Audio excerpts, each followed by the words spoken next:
The Single Arm Kettlebell Snatch is an advanced full body exercise. All the power to move the kettlebell comes through the hips, not the arms. Start with a light weight to get the form down first, then add more weight. To get started, place the kettlebell on the floor approximately 1 foot in front of your body. Similar to a kettlebell swing, take a slightly wider than hip width stance, then bend forward with your knees slightly bent to grip the kettlebell by the handle with one hand.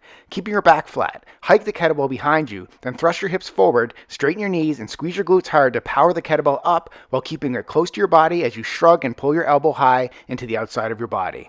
As the kettlebell floats up to at eye level, finish the movement by extending your arm and punching up and through the kettlebell to gently reposition it against your forearm in the overhead position while keeping your wrist straight.